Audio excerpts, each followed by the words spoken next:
Thank you, Madam Speaker. I always tell people back home, beware of bipartisanship.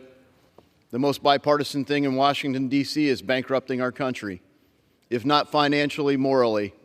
And as my colleague from Texas just highlighted, it's not just the spending, it's all the terrible policies that are attached to the spending. And we can tell by the way the Time's structured, but it's bipartisan.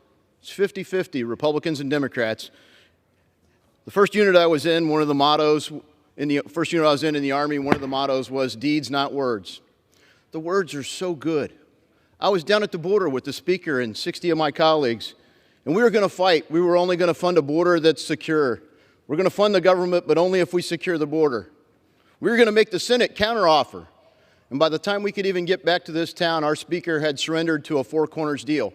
The very thing we said we wouldn't do. It's the deeds that are the problem. And if we were back in the minority, we'd be united again.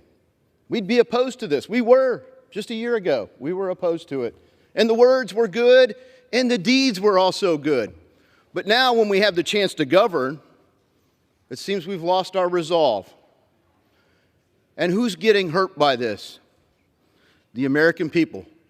None of us promised to come here and do this. We promised, as Republicans, things that are in conflict with the Biden administration's promises. And the only way we're going to do that is to force the vote. By going along with this, let's be clear, we're being buried. We're being buried by debt. We're being buried by crime.